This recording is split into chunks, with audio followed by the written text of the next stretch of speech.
दिनैनि भिडिअ'आनो जाहैबाय PM किसान सन्मान निधिनि सायाव जागोन। बेनो जाहैबाय आबादारिफोरनि राङारि अनसुंथाइ 2000।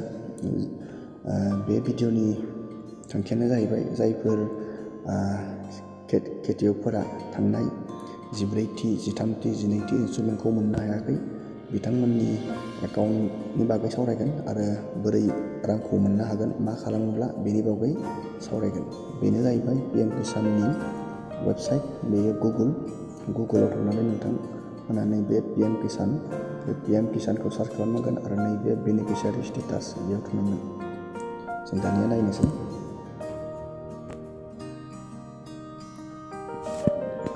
बेयाव थुनाय लोगो लोगोनो नैबेयाव नुदों इन्टार रेजिस्ट्रेसन नं। बेयाव नोंथांनि रेजिस्ट्रेसन नंखौ थुनांगोन।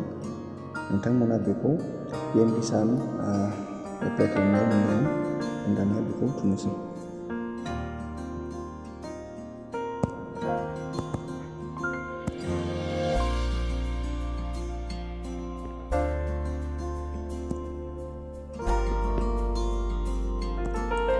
नैबे जाहैबाय केपसा, बेखौ बेयाव थुनांगोन।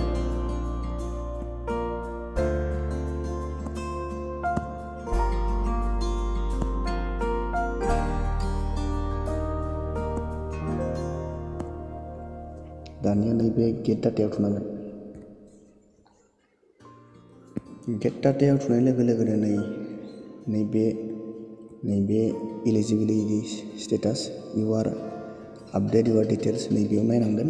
नैबेयाव नुदों इलिजिबिलिटि स्टेटास, नैबेयाव जोङो नायनांगोन।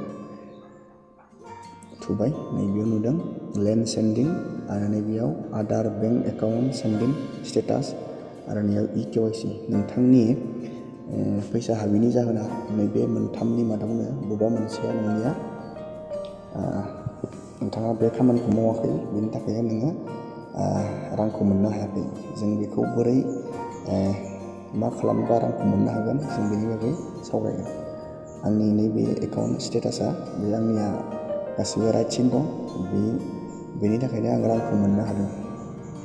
नोंथांनि एकाउन्टआव जुदि बेबायदि येस गैयाबा सानजाबसिन थायोब्ला नोंथाङा मा खालामनांगौ बे भिडिअ नायलांदो। गिबियाव जोङो नायगोन लेन्ड सेन्डिं। बे जाहैबाय नोंनि हानि लेन्ड सेन्डिं। बेखौ नोङो एग्रिकालसार अफिसाव थांनानै बे खामानिखौ नों मावना लानांगोन। होमबा नोंनिया नैबे येस जागोन। आरो नैबे आदार बेंक एकाउन्ट सेन्डिं स्टेटासा जुदि न'ब्लाथाय नोंथाङा आधार कार्डजों बेंक एकाउन्टजों लिंक खालामनांगोन, अब्ला नैबे येस जागोन। आरो नैबे EKYC आ जाहैबाय साननैसो सिगां जोङो आधार अथेन्टिकेसन EKYC लादोंमोन। बेखौ नोंथाङा मावाखैब्ला थाबैनो नोंथाङा मावना ला, होमबा नोंथांनि नैबे येस जागोन। अब्ला नोंथाङा रांखौ मोननो हागोन। लास्ट EKYC कमप्लिट डेट नैबेयाव होदों EKYC डेट बानायनायखौ। नोंथाङा नैबे मोनथामनि मादाव गासैखौबो जुदि मावदोंब्ला नोंथांनियाव राङा हाबगोन। आरो नैबे मोनथामनि भितोराव बबेबा मोनसे न' जादोंब्ला नोंथाङा रांखौ मोननो हानाय नङा। बेखिनियानोमोन। बे सिम्पोल खामानिखौ मावना लानानै नोंथाङा 2000 रांखौ मोननो हागोन। दिनैनि भिडिअ'आ बेनोमोन। नोंथांमोना भिडिअ'खौ मोजां मोनदोंब्ला लाइक एन्ड साबस्क्राइब खालामदो। लोगोसे बेबायदिनो गोदान आपडेट मिथिनो थाखाय चेनेलखौ साबस्क्राइब खालामनानै लादो आरो लोगोसे बेखौ भिडिअ'खौ शेयार खालामदो। एसेनोसै दिनैनि भिडिअ'आ।